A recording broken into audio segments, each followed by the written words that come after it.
고린도전서 13장 1절부터 3절입니다. 함께 봉독합시다. 시작.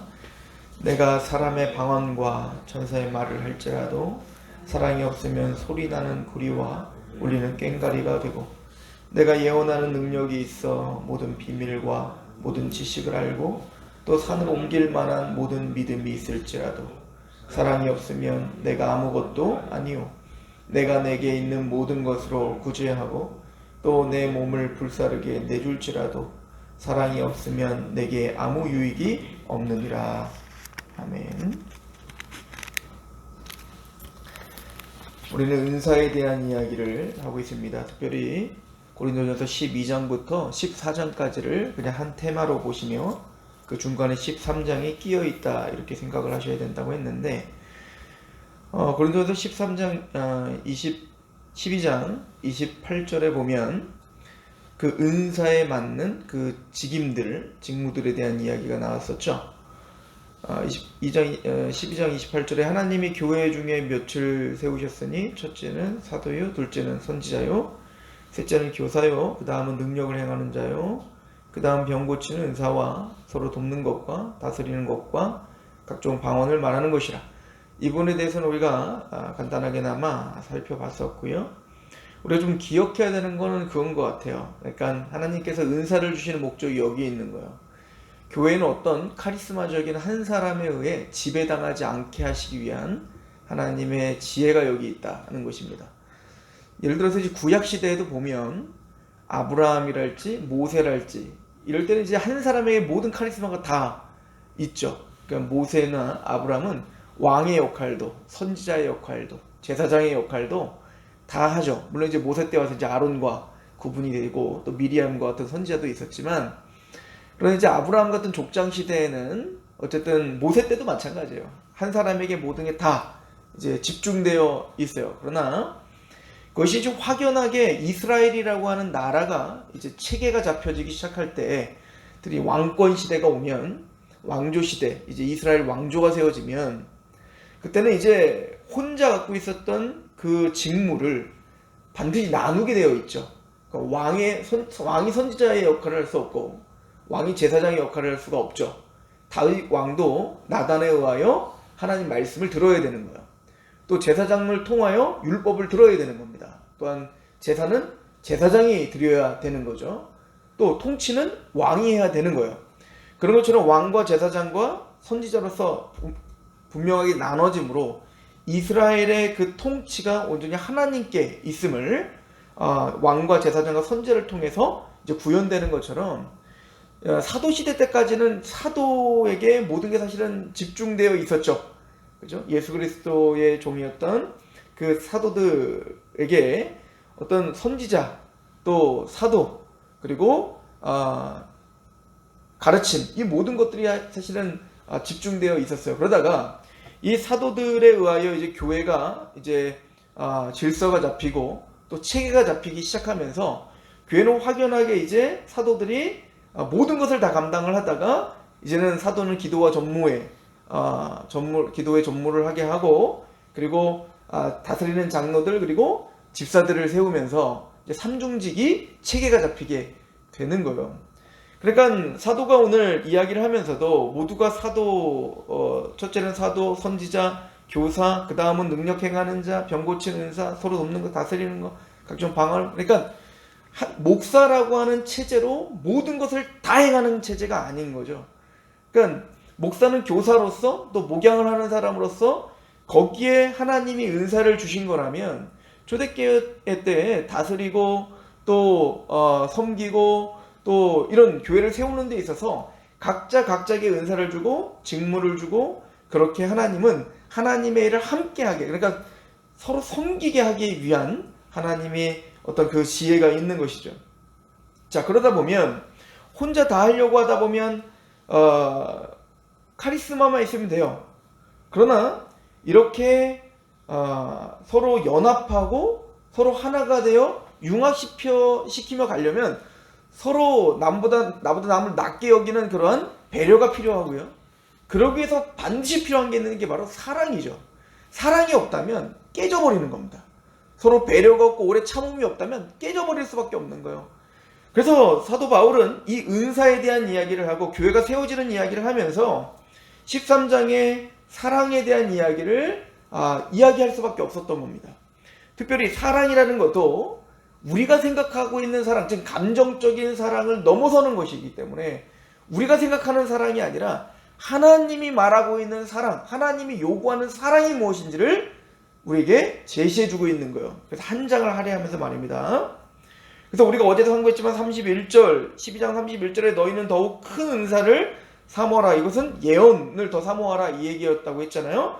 그러나 내가 또 가장 좋은 길, 그러니까 예언을 사모하는데 그러나 그것 이전에 너에게 먼저 가장 좋은 길을 먼저 너에게 보이겠다 이 얘기를 했습니다. 그 가장 좋은 길은 뭐냐면 우리가 더 큰 은사를 사모하는 것 전에 우리가 가장 먼저 우리가 알아야 되고 먼저 정립돼야 되는 게 있는데 그게 바로 사랑인 거예요. 자, 왜 그런 거 하니? 13장 1절에 내가 사람의 방언과 천사의 말을 할지라도 사랑이 없으면 소리나는 구리와 울리는 꽹가리가 되고 내가 예언하는 능력이 있어 모든 비밀과 모든 지식을 알고 또 산을 옮길 만한 모든 믿음이 있을지라도 사랑이 없다면 내가 아무것도 아니요. 내가 내게 있는 모든 것을 구제하고 내 몸을 불사르게 내줄지라도 사랑이 없다면 내게 아무 유익이 없다. 사실은 뭐 구체적으로 다 하나하나 다 해설할 필요가 없어요. 이 부분은 이미 12장에서 이야기했는 그 은사들과 직무들 그것들을 다시 한번 언급한 겁니다. 그죠? 우리 그 은사들에 대한 이야기를 할 때에도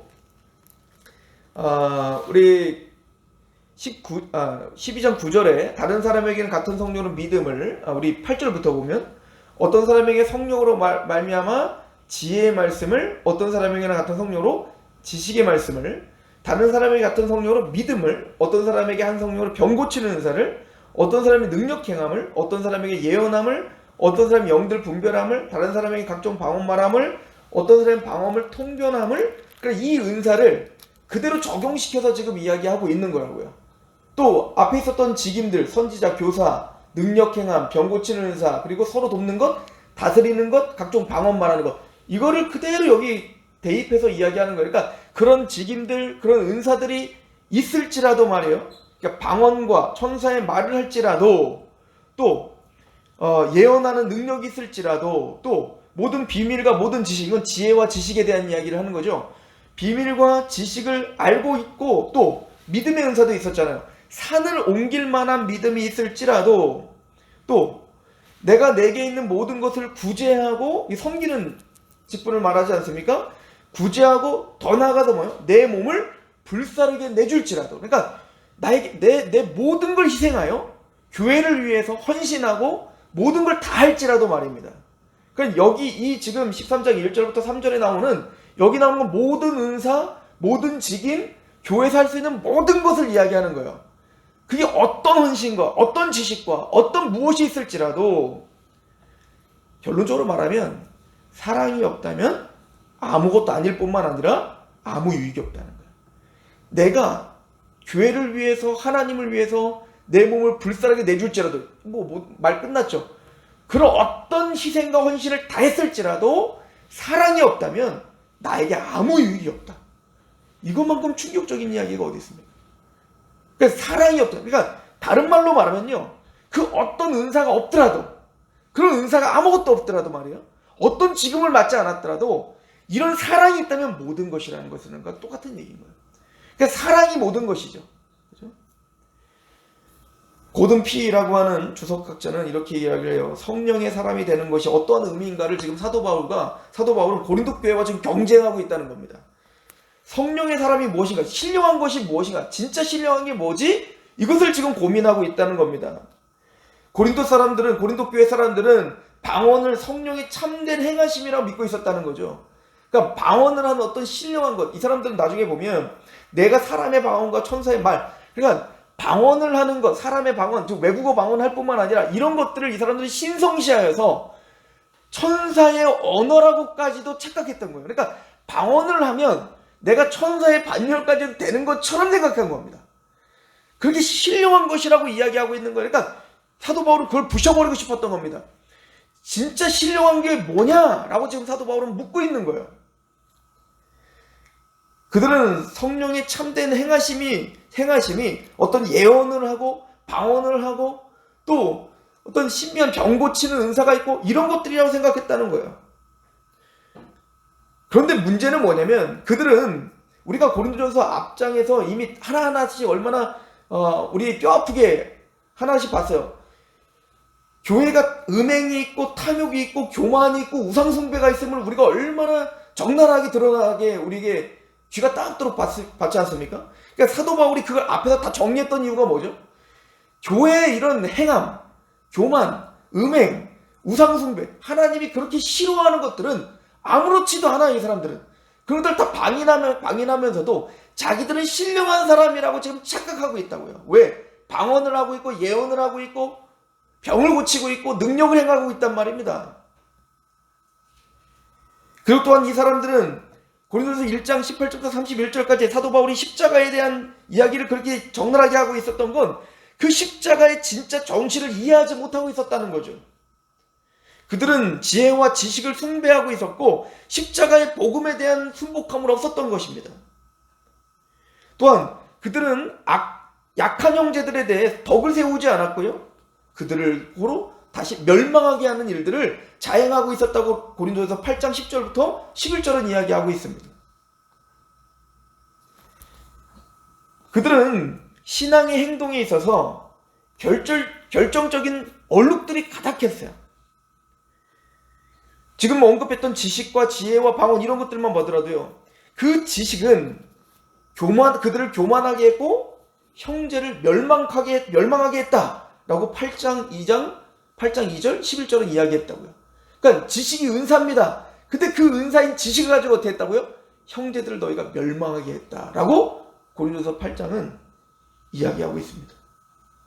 또한 그 지혜는 하나님의 은사인데 그 지혜를 가지고 그들은 어떻게 했죠? 나는 아볼로파, 나는 게바파, 나는 예수파, 그런 지혜, 그들의 계시를 통해서 부여받은 그 지혜를 가지고 어떻게 했어요? 교회를 분열을 조장했다고요. 또한 신령한 방언을 받았다고 하면서도 그들은 공예배를 질서를 어지럽혔고 덕을 세우지 못하고 유익하지 못하게 만들었어요. 일종의 신앙의 행위와 그들이 말하고 있는 신령한 것들이 가득했지만 정작 성령의 구원의 증거인 또 근본적인 성령님의 증거인 사랑은 없었던 거예요.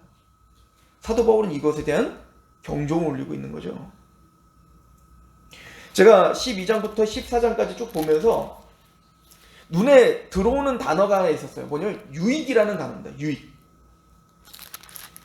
특별히 12장 17절에 보면 11장 17절에 보면 내가 명하는 이 일에 너희를 칭찬하지 못하나니 이는 너희의 모임이 유익이 되지 못한다. 지금 이제 공예배부터 사도 바울이 비판하기 시작하면서 너희의 모임이 유익해야 되는데 그 모임 자체가 유익하지 못하게 됐다라고 이야기를 합니다. 도리어 해롭다라고 이야기를 하고 있어요. 그러면 은사에 대한 이야기를 하면서 12장 7절에 각 사람에게 성령을 나타내신 목적이 뭔가? 유익하게 하려 합니다. 성령님이 우리 안에 부어지고 성령님이 우리에게 가득 역사하는 그 목적이 뭐냐 이거예요. 유익하게 하기 위함이다. 유익하게. 그래서 13장에도 이렇게 이야기를 합니다. 3절 내가 내게 있는 모든 것으로 구제하고 또 내 몸을 불사르게 내줄지라도 사랑이 없다면 내게 아무 유익이 없다요. 우리의 모임 그리고 성령님을 통해서 주시는 은사 그리고 사랑 다 유익과 관련된 거예요.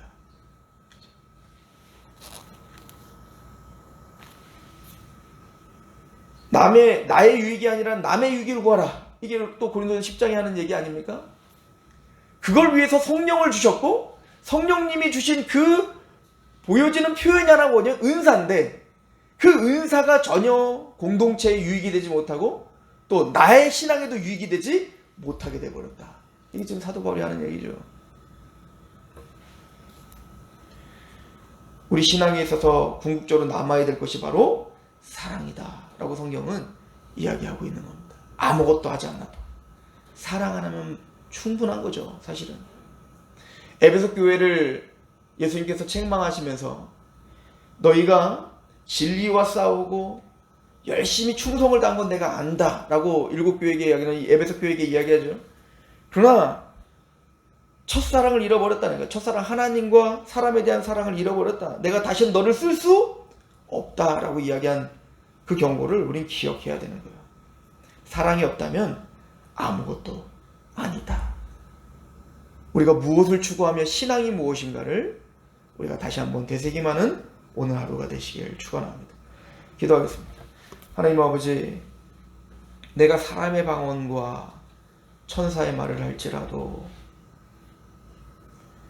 또한 예언하는 능력이 있으며 모든 비밀과 모든 지식을 알고 또 산을 옮길 만한 믿음이 있을지라도 또한 내가 내게 있는 모든 것으로 구제하고 또 내 몸을 불사르게 내줄지라도 사랑이 없다면 아무것도 아니며 사랑이 없다면 아무 유익이 없다는 말씀 앞에 우리가 오늘 하루 또 우리 일생을 살게 하시옵소서. 예수님의 이름으로 감사하며 기도합니다. 아멘. 기도하겠습니다.